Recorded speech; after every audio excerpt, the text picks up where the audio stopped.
Welcome to the Page Museum here at the Library at Tar Pits. This is a remarkable place. The way we operate the puppet is we climb inside. Our back feet are always where her back feet are, and then our front arms go into arm stilts. So we can balance, we're on all fours and our back is flat. And we walk kind of quadrupedally across the stage and do our choreography. It takes a lot of practice, but a lot of the show is choreographed, so we know generally which movements the puppeteer inside is going to do. And then just by watching and paying attention to their body language, you know, how they're breathing, you can coordinate the movements, you know, to give it a good roar at times or surprise an audience member like that.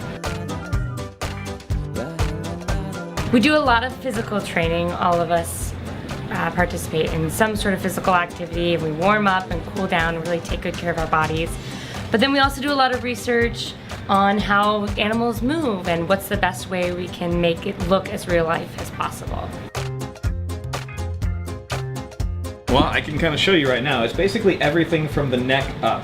So I can move the head up and left and right and down. I can open up the jaw. And we don't get to use it much, but if you look closely, I can move the eyes left and right as well. Brittany's doing all of the locomotion work, walking around the stage, and then in coordination with that, we move the head around, and then you can see here on the back of this remote, there are these little buttons right here that we've actually added on separately. And when it's connected to the computer, those are pre-recorded sounds that we can use, and you can play more than one at once and stuff, and combine them to make fun, ferocious new sounds. Probably the biggest thing is that it's heavy. This cat weighs about 75 pounds, which is a lot to carry around. Even though our shows are about 15 to 20 minutes long, when you're carrying that amount and balancing using your core, you really, really have to be strong. So that's why we take such good care of our physical movements. Other challenges though is being able to see. Sometimes we can't see everything, so we have to rely on our choreography or marks on the stage. And there are some funny stories of a few of us missing some moments and having to backtrack and improvise on the spot. What I love most about our team is every challenge that we met with, we rise and excel. Well, there's just a lot of moving parts on this puppet, and so that means there's a lot of things that can go wrong.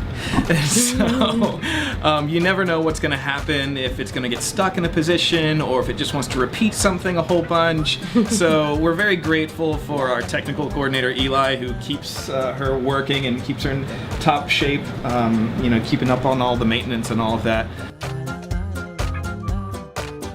My absolute favorite thing to do is be a puppeteer. I love being able to bring something to life, and one of my favorite things about puppetry is that it's not real. And I know it's not real, and the audience knows it's not real, but it's a contract with the audience, like, let's pretend together, let's go there together.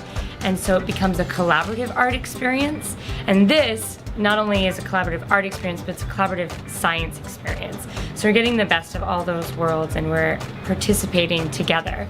And then there's just a lot of fun in being able to take something that's not alive and make it look alive, and the joy in that and bringing this cat back to life, I think, is really the epitome of what it means to be a puppeteer. Just the reactions that we get, they run the gamut. People are terrified.